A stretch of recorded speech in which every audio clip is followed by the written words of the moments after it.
क्षेत्रामध्ये कीर्तन सेवेचा, चिंतन सेवेचा काही आगळा आणि वेगळा आनंद असतो. आळंदीमध्ये, पंढरपूरमध्ये तसं आपलं हे नेवासे सुद्धा क्षेत्र आहे. क्षेत्रातलं जे कीर्तन असतं ते काही अधिकारवाणीने उपदेश करण्याकरता कीर्तन नाही.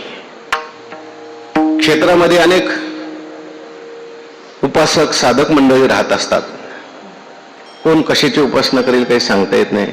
कोणी ज्ञानेश्वरीची उपासना करतं, कोणी गाथेची उपासना करतं, कोणी नामस्मरणाची उपासना करत असतं क्षेत्रामध्ये.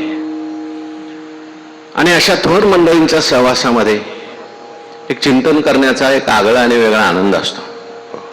तर इथे सुद्धा ज्ञानेश्वरीची उपासना करणारी बरीचशी मंडळी आहे. मी आवर्जून बाहेर कीर्तनाला गेल्यानंतर लोकांना मुद्दाम म्हणत असतो, तुम्ही श्रोते कसे पाहिजेत नेवासा तालुक्यात जाऊन तुम्ही बघा, है की नाही. आमच्या आळंदीला येऊन बघा. हो, म्हणजे श्रोते असे दक्ष असतात आणि ज्ञानेश्वरीच्या ओव्या खालून सांगतात. म्हणून तुमच्या परिसरामध्ये सेवा करायला एवढा आनंद वाटतो. कारण आता आमचं काही एवढं पाठांतर नाही, परंतु श्रोते चांगले असल्यानंतर मग आपलं थोडं जरी असलं तर ते सांभाळून घेतात, ते पुढचं सांगतात. आमची टोकं पाठ आहेत.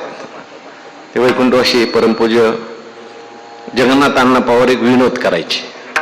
ते म्हणायचे, क्षेत्राच्या ठिकाणी बसलेली माणसं असतात त्यांचे ग्रंथ पाठ असतात. कोणाची ज्ञानेश्वरी पाठ, कोणाची गाथा पाठ. ते उभे राहिलेले आहेत त्यांच्या मालिका पाठ असतात म्हणे.